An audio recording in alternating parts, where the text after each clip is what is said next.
everywhere. But are you making sense or nonsense? The Bank of Jamaica brings you common sense with BOJ. Real stories, real laughs, and real lessons to help you protect, grow, and manage your money.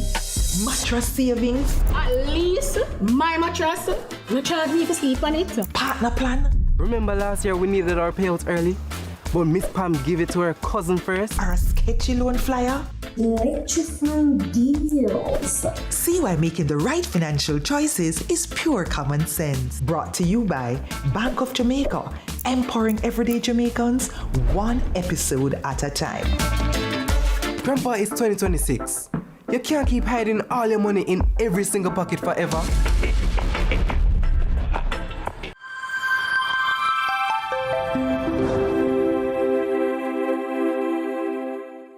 Baby burgers, 3 for the money. Brand new thing, whole a box of baby burgers. Roll up a Burger King, baby burgers. Wow, the taste, good time on BK Baby Burgers is 12 p.m. Let's delve deep into the issues. We'll take you beneath the surface. Greetings and salutations. My name is Orville Higgins and it's another edition of Fan Central. Talking to the people at the heart of the top sporting stories. Hear from your favorite sportsmen and women and the administrators who work tirelessly to make it all happen. It's live sports talk. I've written an entire article. Yes. Looking at all the major issues every Tuesday at 9 p.m. It's Fan Central.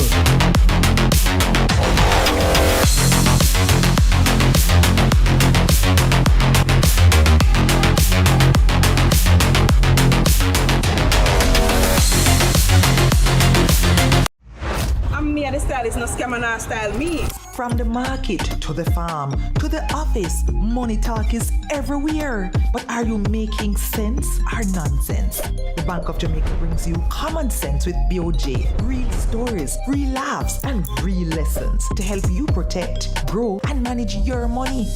Mattress savings. At least my mattress. You charge me to sleep on it. Partner plan. Remember last year we needed our payouts early? But Miss Pam gave it to her cousin first. Or a sketchy loan flyer. Electrifying deals. See why making the right financial choices is pure common sense. Brought to you by Bank of Jamaica, empowering everyday Jamaicans one episode at a time. Grandpa, it's 2026.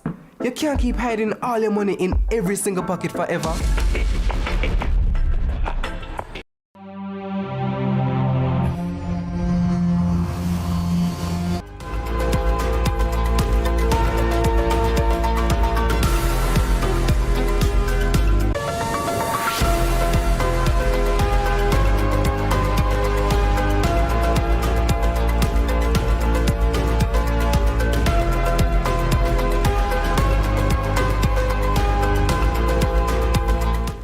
Thanks for joining us for CVM News at noon. It's Tuesday, August 4, 2026. I'm Akeem Arret, and we begin this afternoon with news from our nation's parliament, where there's currently a joint sitting. And in that sitting, Ghanaian President John Dramani Mahama says his state visit to Jamaica represents more than diplomatic engagement, describing it as a reunion of history and family. Addressing that sitting in parliament, President Mahama said the deep connection between the two nations was forged through a shared struggle for freedom and continues to inspire cooperation across the African diaspora. Our gathering here today is much more than a diplomatic engagement. It is a reunion of history. It's a celebration of our shared heritage and a reaffirmation that although the Atlantic Ocean may separate our shores, it can never diminish the bonds that unite our people. The relationship between Ghana and Jamaica is unlike many others in the community of nations. It was not forged by treaties alone. It was forged through shared sacrifice, sustained by resilience, and strengthened by a common belief in freedom, justice, and human dignity.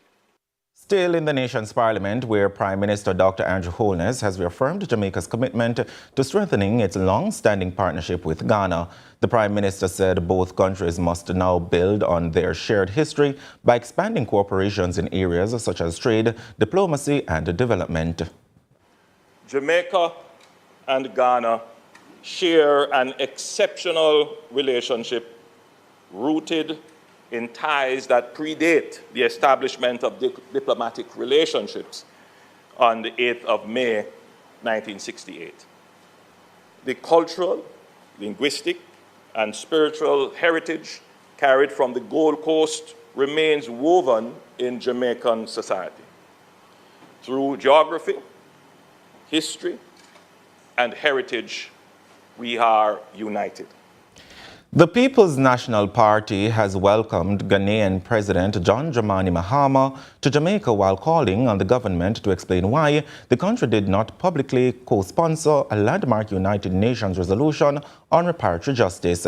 The opposition noted that although Jamaica voted in favor of the March 25, 2026 resolution recognizing the transatlantic slave trade and chattel slavery as crimes against humanity, it was not listed as a co-sponsor. PNP chairperson Dr. Angela Brown-Burke said President Mahama's visit provides an appropriate opportunity for the government to give Jamaicans, quote, a comprehensive account of the country's involvement in the historic international initiative. As chair of the People's National Party, I'm calling on the government to use the occasion of President Mahama's visit to provide the Jamaican people with a comprehensive account of Jamaica's role in this historic international initiative. We warmly welcome President Mahama to Jamaica and his delegation as we celebrate emancipation and independence and reaffirm our shared commitment to reparatory justice. Jamaica has earned international respect for its leadership on this issue, and it is entirely appropriate that the Jamaican people understand our country's role in one of the most significant milestones in the global reparation movement. The Transport Ministry has acknowledged the ongoing public discourse surrounding the implementation of the demerit points system. The ministry says they welcome constructive contributions to this important national conversation and recognize that several of the issues raised warrant careful consideration. Transport Minister Darrell Vaz says he has directed that a comprehensive review be undertaken of all matters relating to the implementation of the Road Traffic Act. Once the review has concluded, the minister says the government will outline a clear and comprehensive position, including any legislative or policy changes that may be required. According to Vaz, this review will include extensive consultations with the relevant stakeholders, including the judiciary and other key institutions, to ensure that the government's position is legally sound, practical, and in the best interest of the Jamaican people.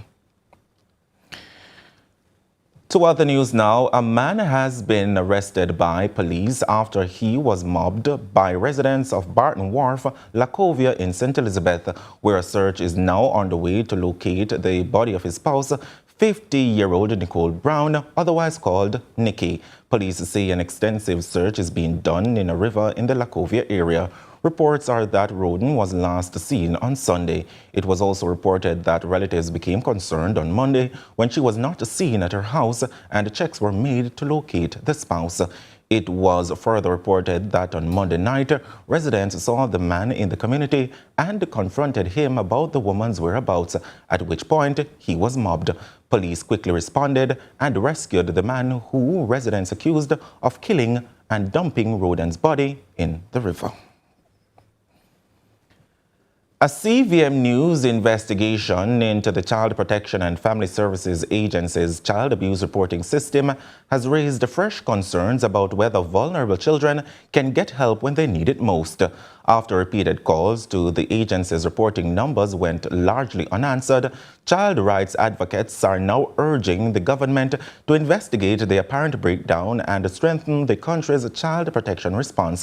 Here, the Children's Cry spokesperson Priscilla Duhaney says the issue must be addressed urgently. Side of the attempt that was made here, we also from last week saw this brewing as an issue, and we also made an attempt here at the Children's Cry to see if it is that what we were hearing and that was what was being reported we could confirm for ourselves, and we also had unanswered calls. So it is not something that it is even just merely a talk, but it is actually factual. It is what we have experienced. As Jamaicans proudly display the black, green and gold this independence season, the Office of the Prime Minister is reminding the public of the proper protocols that should be observed when handling the national flag. Kevin Black reports. The black, green and gold Jamaican flag has been a symbol of national pride since the country gained independence from Britain on August 6, 1962. It was first raised at the stroke of midnight as the Union Jack was lowered, marking Jamaica's transition to an independent nation. The flag, designed by a bipartisan committee of the Jamaica House of Representatives, reflects the strength and creativity of the people, the wealth and sunshine of the land, and the hope and natural resources of the country. Speaking on the Jamaica Information Services Get the Facts program, Chief of State Protocol in the Office of the Prime Minister, Ambassador Sandra Grant Griffiths, explained the importance of properly using and displaying the national symbol. You should not also use a flag to just identify your national pride on your vehicle. So do not put the flag over your car bumper and your car bonnet, without a particular state occasion, because there's a time when that can be done and by whom it should be done. It should not be, again, positioning a flag. While the national flag can be flown throughout the year, Ambassador Grant Griffiths says there are established guidelines governing its use. You raise the flag to the top of the pole, and then you lower the flag to 2/3 of the length of the pole, which is really the top 1/3, and then you observe the same process in lowering the flag at the end of the day. Because again, one of the rules that I did not address is that the flag should be flown from sunrise to sunset. And if it's going to be flown in the dark, it has to be illuminated. Right, so there should be a spotlight or some form of light, because the flag should not be in the dark. She says a proper flag etiquette is a reflection of respect for Jamaica and its identity. The flag should not ever touch the ground. So even when you are placing a flag in a room, for instance, and your flagpole is standing, the flag's size should not be such that it is literally sweeping the floor. If that is the case, you adjust the flag so that it does not actually touch the floor. It demonstrates a respect of self, of country, of national pride, and recognition of our symbol of national pride, because our flag really is, I believe, the most recognized flag in the entire world. Kevin Black reporting for CVM News. It's now time for a break. More when we return.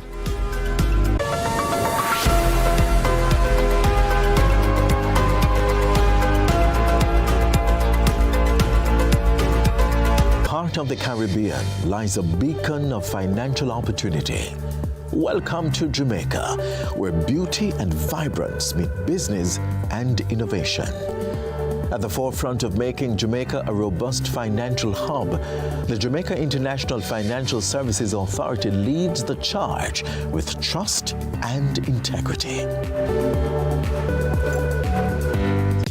Get tiles and get creative with your floors, walls, and all the spaces in between. Our knowledgeable sales consultants are happy to help create your beautiful finish with the latest designs in first quality porcelain, wood look, vinyl, mosaics, natural stones, and countertops. At Creative, you will get every tile you need for your residential or commercial projects. Creative Building Finishes, your one-stop shop for everything tiles. Visit our showroom at 5 Red Hills Road or call 876-929-5553. Get tiles, get creative.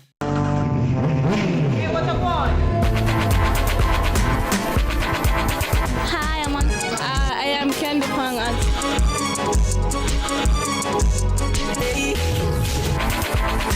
Watagwan.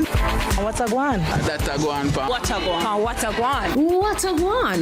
Mondays, Wednesdays, and Fridays at 8 a.m., 1:30 p.m., and 10 p.m. on CVM TV. Datagwan pa Watagwan.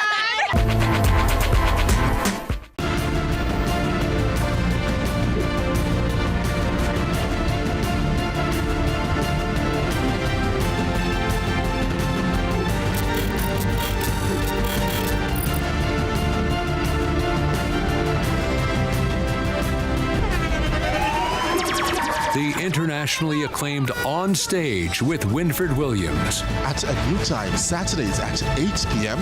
on CVM TV. So much more than entertainment.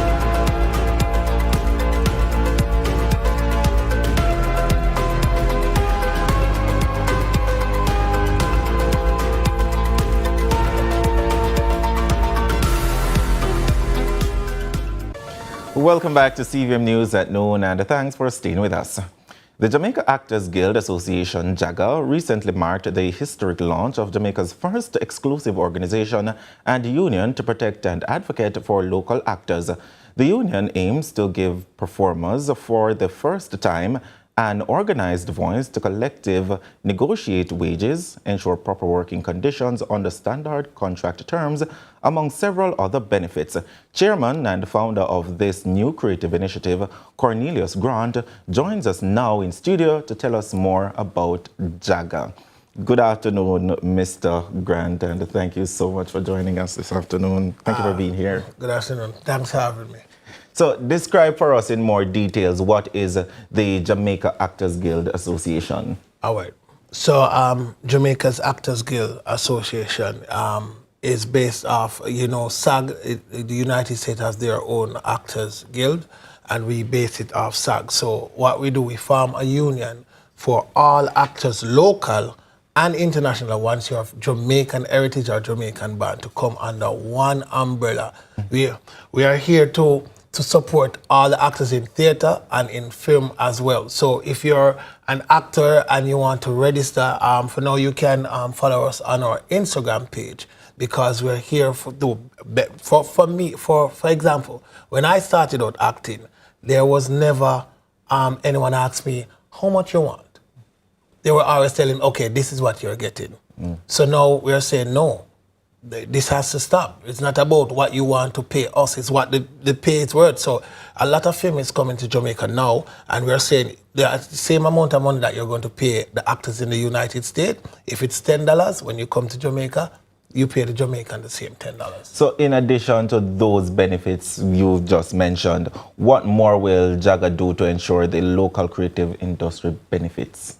Oh, most definitely, because what we are doing also, with all our local, all our international actors that are a part of JAGA, they are not only actors, they are also producers and also writers and directors that works for big top-notch company like Disney and Hulu and so forth. They will be bringing in work within the country. So JAGA will also be a part of that to take work from international to the local stages as well. So what really sparked the need for this union? I was in the Bob Marley movie. I played Bucky Marshall, and I noticed when the movie was supposed to release, something came about that the movie couldn't release because SAG was on strike, and all the members has to participate in that strike. So nothing with any SAG member could go out. And I said, me like this.